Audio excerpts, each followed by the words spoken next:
Hi everyone, and welcome to the Maya Learning channel. I'm Fabio De Proft, a 3D animator and founder of Imaginary Globe, where we create full-feature productions and handle post-production work. If you'd like to learn more about Imaginary Globe, feel free to visit our website to explore our projects or reach out via email if you're interested in learning more or collaborating with us. In partnership with Autodesk, I'm excited to bring you this in-depth tutorial series, where we'll cover everything you need from the basics to animation in Maya to building a complete walk cycle. This series is designed to guide you step by step and help you build a solid foundation in animation. For those looking for a quick overview, I've also created a short, high-level video that focuses on the key elements and essential techniques of a walk cycle animation. Here on the Maya Learning channel though, we'll dive into the details, making sure you have all the tools you need to bring your characters to life. So let's jump in. Alright, let's jump into our Basics to Animation series. So let's start off by learning how to navigate in Maya. So you can see my mouse and what I'm pressing on my keyboard in the left bottom corner, and my mouse itself has a mouse next to it, which button I'm using. So by scrolling we can zoom in and out in our scene. By holding Alt and left key on the mouse, we can rotate. We can keep holding Alt and pressing the right mouse key, and we can slowly zoom in and out. And by pressing Alt and pressing the middle mouse button, we can translate among the scene. So, one of the more important things in our scene, this is what we call a scene, is our outliner right here. This is all the stuff that's in your scene right now. So for example, let's create a cube by going to poly modeling right here and then press on the cube. Now we will see suddenly a cube appears in our scene. And here we can find pcube1. So if we select this, you can see this one is selected as well. We know things are selected because they're highlighted in default a blue greenish color. So now we know how to select stuff and how we can see when things exist in our scene. We want to go more further into how to animate things. So let's try to move this cube around. So there are a few shortcuts you will have to learn as an animator. These are W, E and R. You can also see them being highlighted right here. So W, E and R. So these are the tools that we use to modify our object or our character or everything we want to move in our scene. So let's start off with our W. So with W we can do some translations of our object. So in all these different axes. So we have the y-axis here, we have our x-axis here, and the z-axis here. So you're probably wondering, how do I know which axis is which? Well, here on the bottom we have a small indicator of the axis in our scene. So we can see the y is green, the Z is blue, and the X is red. So now let's look at our rotation. So we can press E, and now we can see our big circle. If we move the circle, for example, around this curve, we can rotate it over the X-axis, as you can see, or around the Z-axis. So this is our rotation tool. These lines allow us to rotate along an axis, but if you want to rotate freely, you can just press in between the lines and rotate in any direction you want. Or if you want to rotate along the camera, you can use the outer circle, and it will use the camera as your rotating point of view. So we might feel like this circle is a little bit big, so we can just use our minus or plus key to make our manipulator bigger or tinier, smaller. Next one is the scaler. So we have the scale tool right here, and it looks a lot like our moving tool, but it has cubes at the end. As you can see, it's doing what we expected. It's scaling in the different directions. And if we use the middle one, we can make it on all axes scale, so it's all equal. You're probably wondering, like, yeah, I want to make this cube bigger, but now it's doing this weird shape. Well, there are different settings that we can use in our manipulators. All these settings can be found right here, or can be adjusted by holding the shortcut and left clicking. Now we have all these different settings. For example, the setting we'll probably use a lot is object mode. Now the manipulator, the tool, is aligned to the object. So now if I would scale the Y, it's actually scaling in the direction we want it to. The same thing goes for our move tool. So if we go back to our move tool and we press W, as you can see, it's still aligned with the world, right? With these axes. But if we hold W and left click and then go to object mode, as you can see, our tool aligned again, and we can move in the directions that's more normal, or how you would want them to move most likely. So let's delete this one and start with a fresh cube. So just select your object in the scene or in the outliner and press delete. Let's create a new one right here. So there are a few other cool tricks, like for example the rotation. If you do the same thing again, hold E and then check for discrete rotate. Now our cube will snap every 15 degrees, so you can have a more accurate mechanical rotation. Also, something that's really nice is the gimbal. The gimbal allows us to see how the axes align compared to each other. For example, let's remove the rotation. If you would rotate along the y-axis, you can see the axes of the x and the z are getting really close together. This is something that will cause gimbal lock. Gimbal lock is something that I will come back later on, if it's necessary, in the animation part.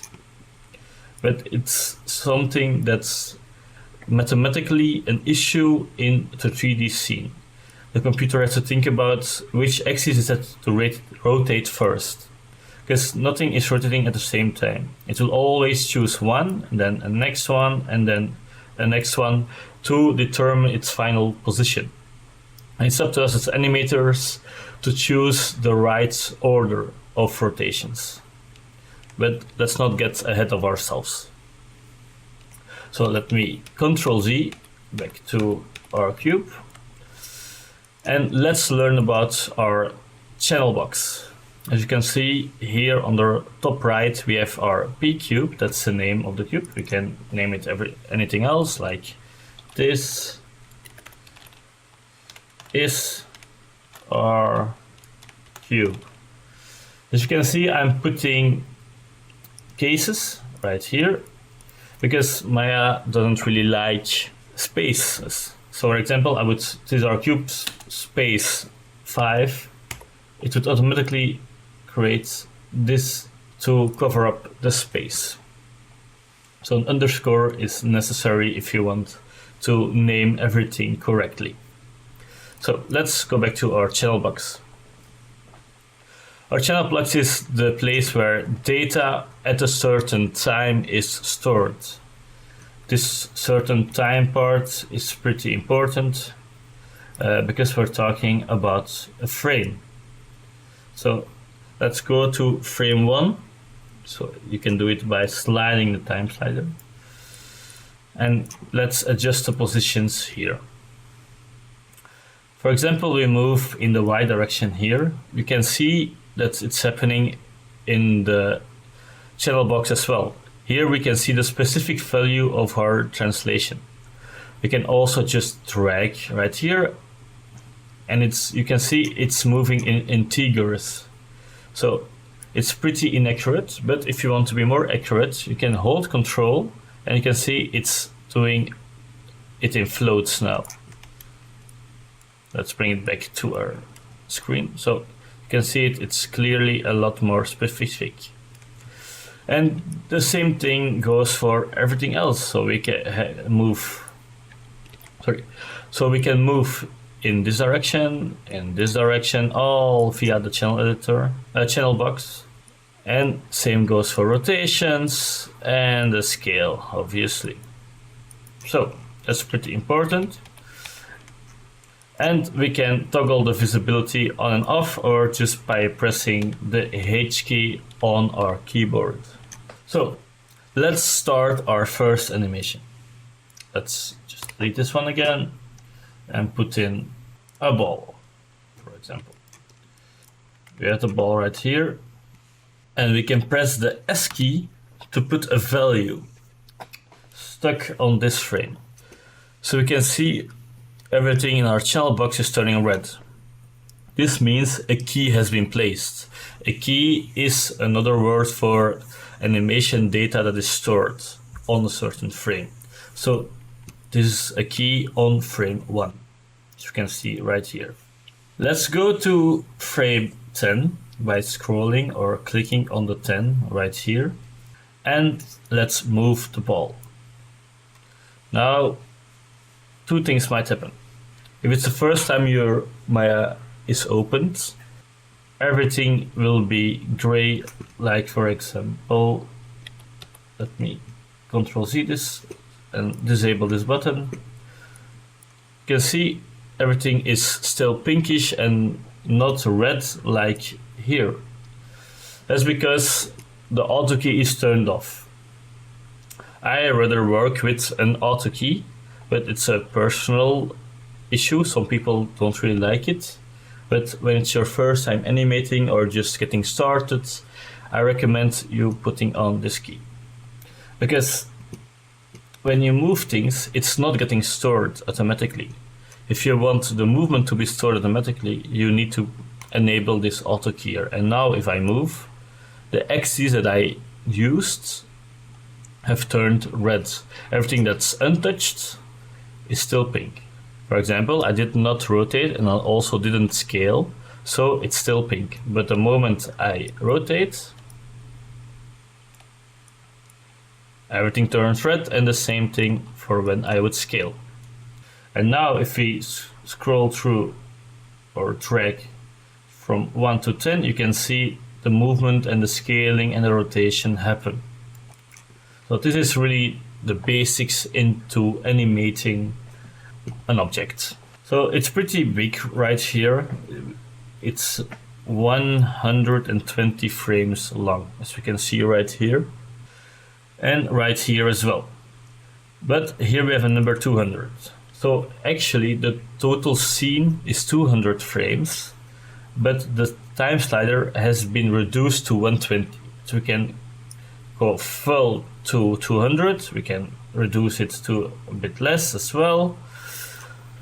But overall you can pick whatever you like, and this will also decide how long your animation will be, but you can always add more to it. It's just about getting comfortable in your animation scene. For example, you have a really long shot that you want to create and it's 1000 frames long. As you can see, the gray marker of our keys, of our frames, is very, very tiny, so it's pretty hard to work with. So it's easier to put here your full 1000 frames, but then start using, for example, 50, and now everything is a bit bigger right here. You can play your animation by pressing play right here, or by pressing Alt V, and then you can start and stop your animation. So for some people this might be going really, really fast. That's because there might be some setting that's still untouched, and that's the setting of playback speed. For me, it's on real time. Real time is used for animating, so everything is real time animation, but it could be it's on play every frame free, and then everything will be super fast like this. Not to worry, you can just right click and turn the playback speed back to real time. Why would we use play every frame? It's more for simulations. For people who do a lot of simulations, play every frame is something important. So every frame is been simulating and it's not being skipped by the software like in animation. Sometimes big movements are necessary and everything will happen really fast, but in simulations every frame is really important. But that's for another series. Another issue you might run into is that when you select your objects, it's selecting like one square specifically. That's because you are in the modeling toolkit and accidentally hit a shortcut or accidentally clicked on this square thing right here, and then we'll go in modeling mode. This is for the modelers of the world, but we don't really need it in animation, or at least not in basics of animation. It's something that comes back into more advanced animation where we will use this, but for the basics it's important that you're on this one, on the object mode, so you can select a full object. So let's go back to the channel box.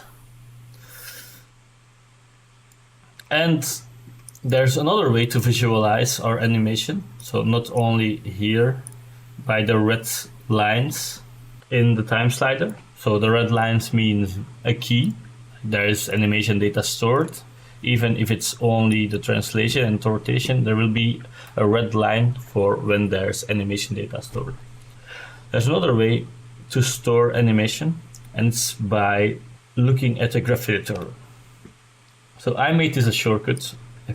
For me it's the shortcut G, but default there's no shortcut for opening the graph editor. You can create a shortcut by going to Windows, Setting Preferences, and then go to the hotkey editor. It will take some time loading, but here we are. Here we can see a keyboard and everything colored is a shortcut in use. We can go to menu items and then go to Windows, and then we can see the animation editors and the graph editor, and here you can put in G and then save and close. It might pop up an error that there's already some shortcuts for the letter G, but it's more for modeling, for 3D modelers, and for an animator I think G for graph editor is pretty okay, since it's the starting letter. So the graph editor, this is your best friend as an animator. We'll come back to this when we're actually animating, but here we can see a lot of data that's being stored. This is actually the data from our channel box into a curve. Don't be afraid of this curves. It's not really that you have to do mathematical equations to understand what's going on. The easiest one is just the y-axis, and I will use this one to explain. You have to look at it like this. So our ball starts on the ground, so it's on 0 right here. Then it goes up at frame 10, so it's right here, and we can modify this even. That's why it's so important. And then we can see our value here, and then it goes down again to frame 22, and it's down again. And it's actually the same thing for all the other curves. So here we can see the axis, the x-axis, it is from left to right. So this means it's going to the right. So from 1 to 10, it's going to the right. And then from 10 to 22, it's even more to the right. But we can adjust this. For example, we want it to go back to the left, so we pull it down. You can also look at it like this. So visually, your X becomes your Y axis, and then it's pretty clear that it's going up and down. So it's just a way of looking at movement in 3D. And the same thing goes for rotation and scaling. So now we know the basics of putting keys and transforming our objects. Let's save. So you can press Ctrl S. I already saved beforehand, but if you haven't, you might get to Window, or you can just go to File, Save Scene, or Save Scene As, and you can save your file wherever you would like. Let's close the graph editor for now, and let's continue to learn some basics. What's important in film or animation in general is having a camera to work towards to. So you can create a camera in a few ways. So I will show you two examples. One way is to just go to the camera angle you would like, then go to View, and then create camera from view. As you can see, below our sphere, a camera object appeared, and we can rename this camera from view. From view, for example. And now we can swap between our perspective camera by going to Panels, Perspective camera. As you can see, it's still the same, but we can move our perspective camera, and we can see that our camera from view, when selected, is still right here, and we can swap between the two of them. But just to be sure, you can lock your camera so you don't move it accidentally. So now it's locked and it's unable to move. You can see it is locked by the lock icon right here, and the values of your camera turned gray. So if I unlock this, the gray disappears. Let's go to perspective mode, and let's create another camera in a different way. We can just go to create cameras and create a camera. Here is also another kind of camera with an aim, and this camera will always aim at a point. As you can see, it starts rotating the moment I move the aim object. So it's up to you which camera you would like to use. As you can see, it's just the same thing right here. There's also another way to switch between cameras, since this is pretty a long way to start switching cameras all the time. You can just drag them with your middle mouse button into the scene. And then you will swap automatically to those cameras. You can see there's a camera group created. That's the camera that has a aim option. So you can just hold middle mouse and then swap and drag it into the scene, and then it will be released. So next up is importing a rig. A rig is something that's used to animate a character or object or anything. So like we did here, we don't really animate on the object itself. We animate on controllers. So you're given with the series some rigs, and for this one we will use the most basic ball rig. So you can reference this one in.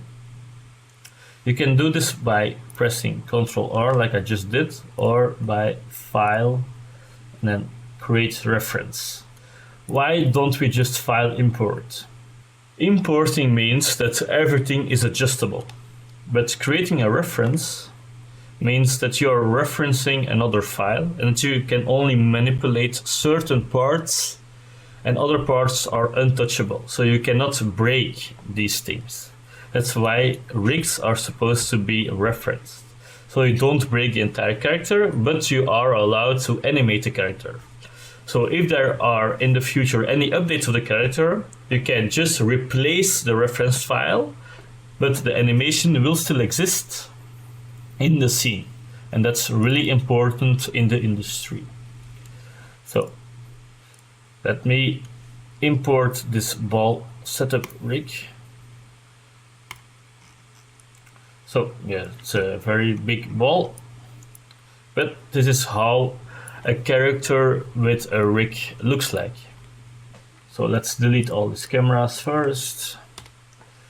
So we have our, and also the ball, we have our rig right here. As you can see, it looks a bit odd with these weird things. Well, these weird things are called joints. It is something the technical artists uses to make it so we animators can animate the rig, so the character. These are called joints and are an important step into the animation process if you want to do an entire movie from start to finish. It always is concept art to modeling, then it goes to rigging, and then it goes to animation. We have a few things that we want to see and a few things we don't want to see.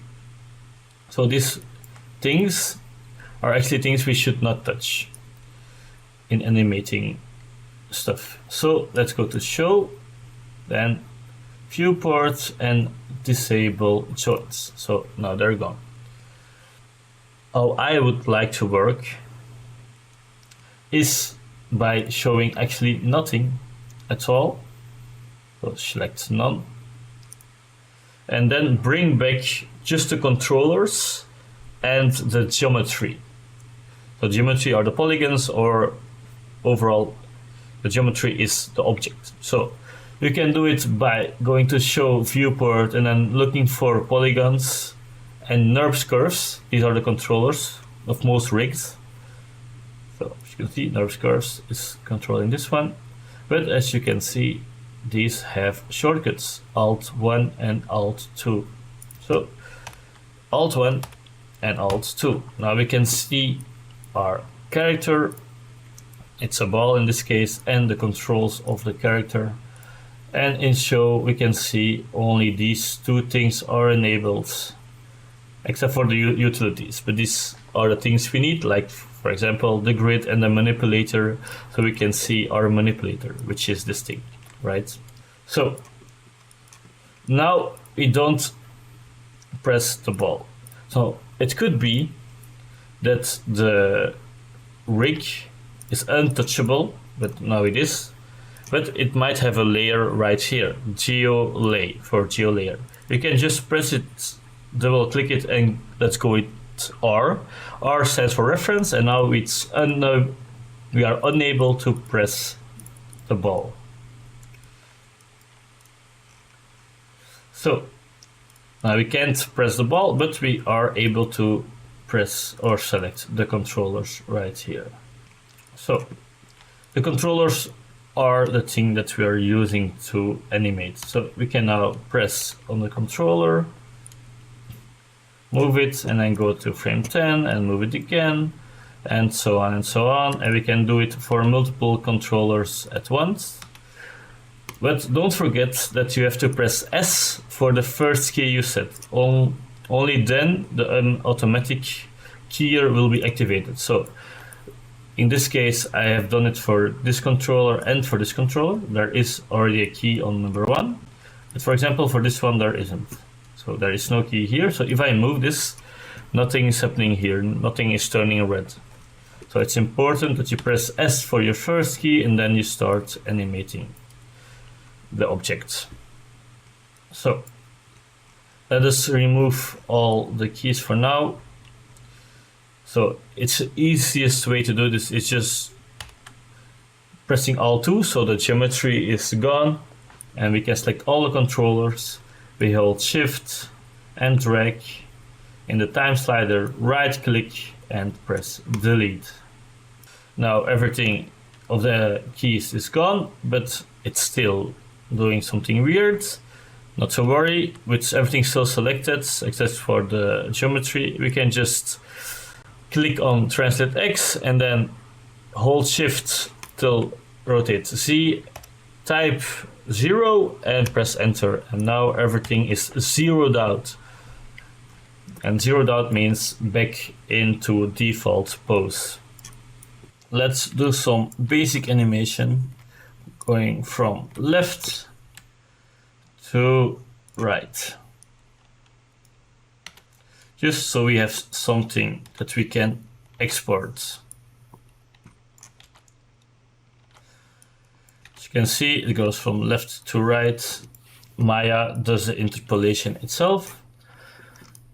Now, let's try to export this animation as a playblast so you can review it or just show it to people so it's an MP4. Right, there are a few ways to do this, but also it's important that you know what we want to see in a playblast. So we can go to show and then viewport. Oh, sorry, playblast display, and you can override the viewport. So we have the viewport and you can disable the controllers and just play the animation with Alt V. And then you can export this this camera, this view, or you can keep this with controllers on and then playblast display, override it. Let's create this panel loosely and then select none and then only the polygons right here. So now when we playblast something, so it's exporting to MP4, it will only show the polygons and not the controllers. So let's create a camera right here, view, create camera from view, export camera, and we can go to perspective mode. Let's also show the cameras. So let's look for camera right here. Okay, so you can see our camera right here. And that's also a very nice advice, is to have your camera that you're working towards to as a separate window. So that would enable you to manipulate this animation in every perspective that you want, but keep your camera right there. So how to do this? You can go to your camera and then panels, tear off a copy. This makes a copy of your camera right here. And as we scroll, we can see both windows are moving with our ball. So now we can go back to perspective mode. As you can see, our ball is still in the camera angle right here, and we can start modifying our ball. And it's pretty nice to be able to see your camera, or at least what's happening in the camera, while you're freely moving around in perspective mode. You can also put on the masks to have the film gates and the normal gates, the film gate and the resolution gates, to see better what your camera is seeing. So this is what will be rendered. So now let's export this as an MP4. You can right click on your time slider and then you can see this playblast ... and you have an option window right here. It can be AVI or QuickTime or image. I would suggest, if you have QuickTime, use QuickTime, because AVI is an encoding that is lossless, so it's very heavy. So I would advise for you to go QuickTime and then pick H263 or MPEG-4. It's up to you what you like. It depends on your computer hardware, what's best. Let's put the quality on 1 and the scale to 1, and then you can save it to a file wherever you like. So let's say here, ball animation, and save, and press playblast. Now you can see Maya is viewing the animation and it's rendering it out to an MP4. And once it's done, it asks how you want to open it. It's however you like. And then you can find it back in your folder, or Maya opens it already. So it is saved right here, as you can see, in the folder that I saved it towards, and then you can open it however you like. But Maya also opens it once you create a playblast, so you can immediately view your animation. That's how you can view it and review it, just your animation. But maybe you want to see it with colors and lighting and everything. So I will give you a basic gist of how to really make it beautiful and make it something that you would like to watch. So not only these gray colors. So what's important is giving it a plane, so we can see shadows, and then add a light. Maya comes with an amazing rendering tool called Arnold. Don't forget to save every now and then. And you can see here lights, and you can see area lights. These are lights. Let me show everything again. You can see the lights. These are more specific lights that you can aim. But you also have sky domes. Right here, lights, sky dome. And this is a complete sphere of light. And with the sphere of light, we can use HDRIs. HDRI is a file type that consists a lot of lighting data, and it's something you can find for free online.